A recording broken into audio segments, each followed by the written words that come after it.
Sahabat religi, begitu banyak sumber yang memberikan contoh sifat, sikap, karakter yang menjadi indikasi atau tolak ukur bahwa seseorang masuk dalam kategori toksik.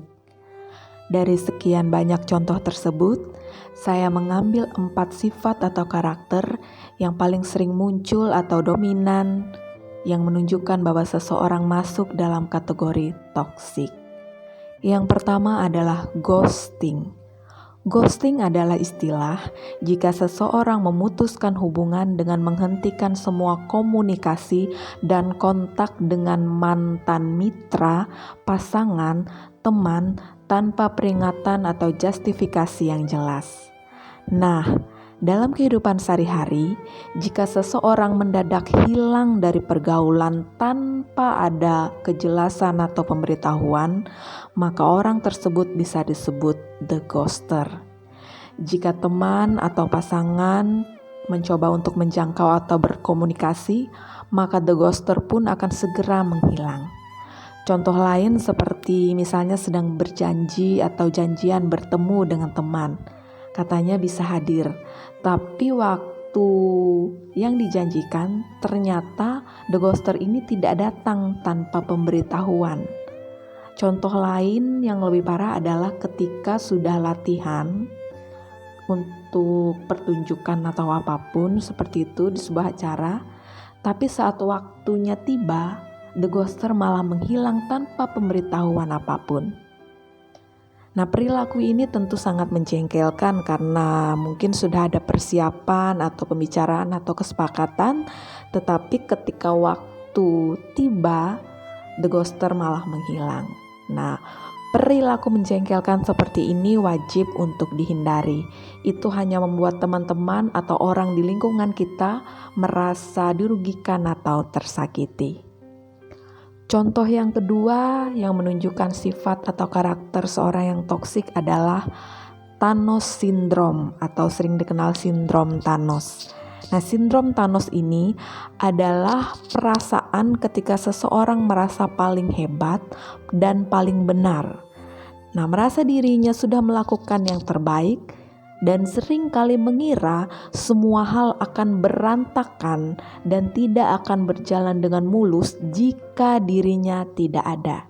Jadi dia merasa bahwa segala sesuatu itu tidak akan berjalan dengan baik atau kacau ketika dia tidak ikut terlibat. Sahabat religi, sikap atau karakter yang ketiga adalah histrionik.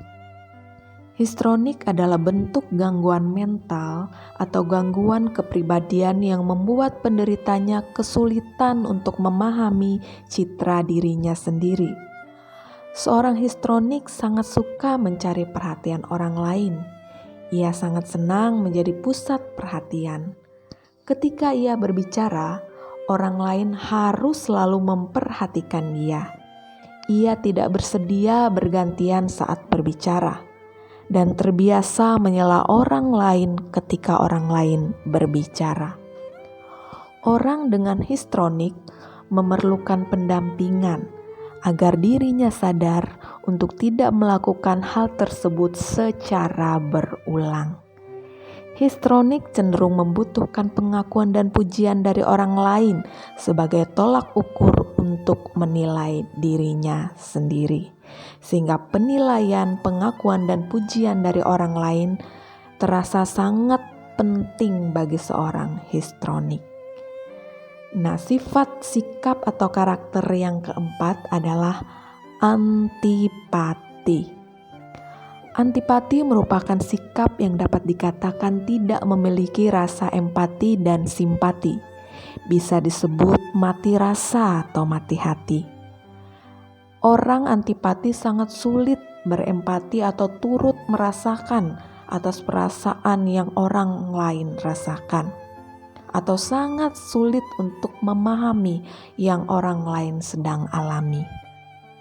Karakter ini memang boleh dikatakan cukup berbahaya.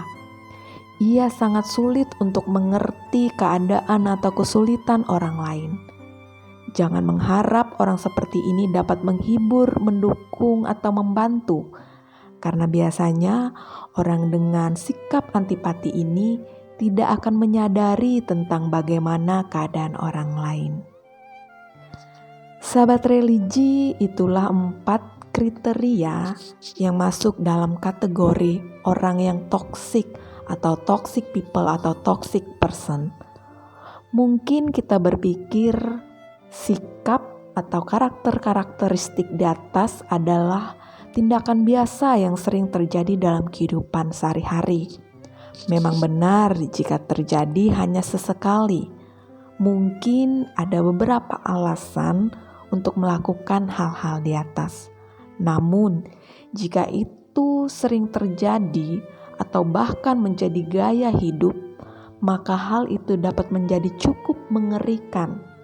Oleh sebab itu, saya mengajak kita, juga saya sendiri, untuk mencoba mengenali persona diri kita sendiri. Apakah kita terjebak dalam kriteria seperti di atas? Jika iya, kita harus segera menyadari dan introspeksi diri agar lingkungan kita merasa lebih nyaman dan kita juga bisa hidup lebih bahagia. Sahabat religi, lalu bagaimana cara kita untuk mengetahui bahwa selama ini kita berinteraksi dengan orang yang toksik? Untuk mengetahuinya, nantikan kata hari ini selanjutnya.